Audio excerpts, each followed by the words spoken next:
Okay, now it's time to talk about one of the most famous families in professional wrestling, and that is the Von Erichs. Most what we're going to talk about is Kevin Von Erich. I want to throw this photograph up of Kevin Von Erich. This man, no doubt, all the Von Erichs was in shape, but look at Kevin Von Erich here. Yep. Yeah, it was awesome. The man was awesome.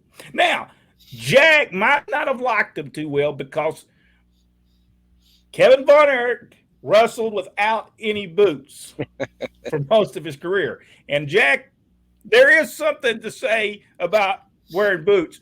What did you think about? Because I know I know that you've told people they have to have boots on to wrestle.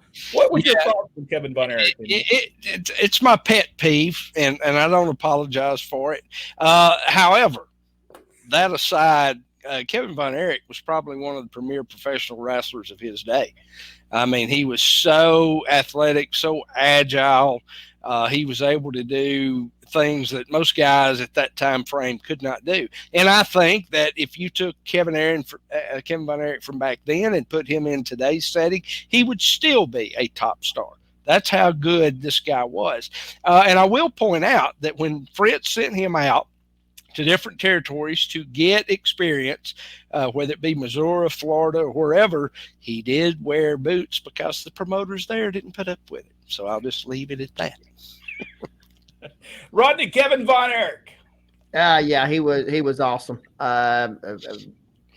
Good professional. He made his mistakes and he would admit to them. Sure. I mean, he would absolutely admit to them. But he was really really good at what he could do, and it was believable. He was absolutely believable. Anything that he did, and that, as we see, in absolutely tremendous shape. Yeah, he was a tremendous athlete. You know, people had a lot of great stuff. The people on our Facebook page had some great stuff. He said, now this Jeremy said, my guy, because of the bare feet, he could really wrestle. There's somebody that liked his bare feet. Anthony Taylor, one of our top fans on our Facebook page, said, wherever a group of brothers over as the Von Erichs. Jack, was there any group of people, wrestlers, that was over as the Von Erichs? Well, I mean, you got to include the Fullers, the Welches, that family, whether they were brothers or first cousins or whatever, that was a huge family too. As far as notoriety of everybody knowing that they were family, though, no, the Von Erichs are probably at the top. They treated them like rock stars in Dallas, in Texas area. And so it was incredible when they would come out. Yep. I mean, it was just incredible. Don't you think so, Rodney? Oh, absolutely. Absolutely. That design was perfect. Fritz did a tremendous job of grooming those boys, and they were superstars, not just stars, superstars, and worldwide superstars eventually. I will point out that Kevin's sons both wrestle. In fact, I believe the last I heard, they were still at MLW. Ross and Marshall, I believe, are their names, and tremendous athletes. Someone said, so sad that Kevin is the only one of the brothers left.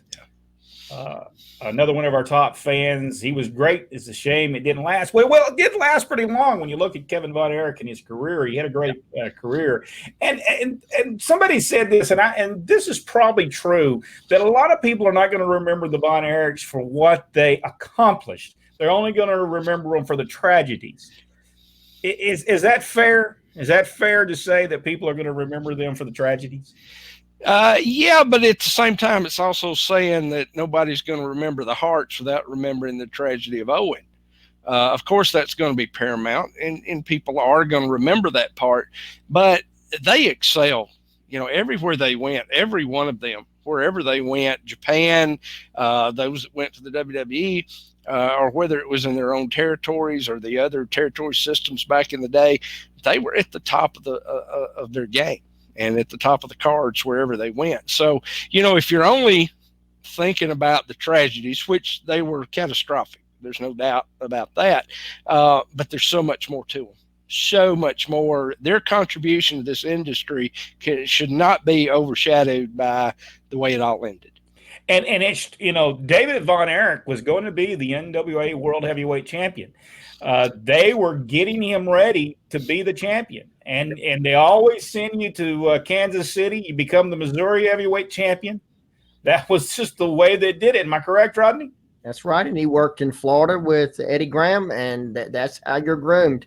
The thing about it is, I think that talking about those tragedies disrespects them, honestly, because I'll tell you right now, you think about one of the greatest feuds of all time is the Von Erichs and the Freebirds. To me, when I think of Von Erichs, that's what I think of. The tragedies is something that I think of last. But those who put that as the top thing they remember, it disrespects them. Yeah, I agree with you. Kevin Von Erich came to Atlanta for a while. Now, he did not get over in Georgia the way he got over everywhere else. But I believe it started out on television. And Rodney, you can tell that story, exactly what Kevin did on television. Well, Gordon always tries to give his background of any wrestler that comes in. And the one thing he was trying to talk about is his legacy, his family legacy of Fritz Von Erich and his brothers and Waldo. And when Gordon asked him about his family and his family being in the part of the wrestling business, he said, I don't want to talk about that. I'm here to talk about me and my career. And we thought, and we told him we was going to Columbus. And I told you, I said, you're dead on arrival here. So when Gordon asks you a question, you need to answer the question and then talk about what you want to talk about. But you disrespected Gordon, and Gordon's the one makes the breaks here in Georgia. And he said, yeah, I know I did that. He said, I just as soon as it come out of my mouth, I knew I was in trouble. He said, around 1:30 tonight, 1 o'clock tonight, my phone's going to ring and Dad's going to be on the other end. He said, and I'm not looking forward to that call. He said he blessed him out for doing that. But he was a very nice guy. Yes. He was very personable. Several times we rode with him to some towns, and he was very nice and very knowledgeable when it came to professional wrestling. He knew the wrestling business. He grew up in it. He knew exactly what it took to get over. And he was smooth. He was smooth. Now he would knock you out. Now he'd throw some taters in there because that's the way Fritz Von Erich taught him how to wrestle. But there was no doubt Kevin Von Erich was one of those greats. And I don't know, Jack, I've not seen his sons wrestle. Is his sons good? Really, really good. I think if the guys, and they will get that opportunity to go to either AEW and eventually WWE, you're going to see some major stars out of those two guys. I'll have to go and see them wrestle because if they're anything like all the Von Erichs, they were all pretty good, and you got it. There was a lot of Von Erichs, like there were a lot of Armstrongs. That was the Armstrongs was the Alabama country, and Texas was the Von Erichs. But Kevin Von Erich, a great professional wrestler, and we're going to talk more about Kevin Von Erich and his career later on this year on Pro Wrestling Inside and Out.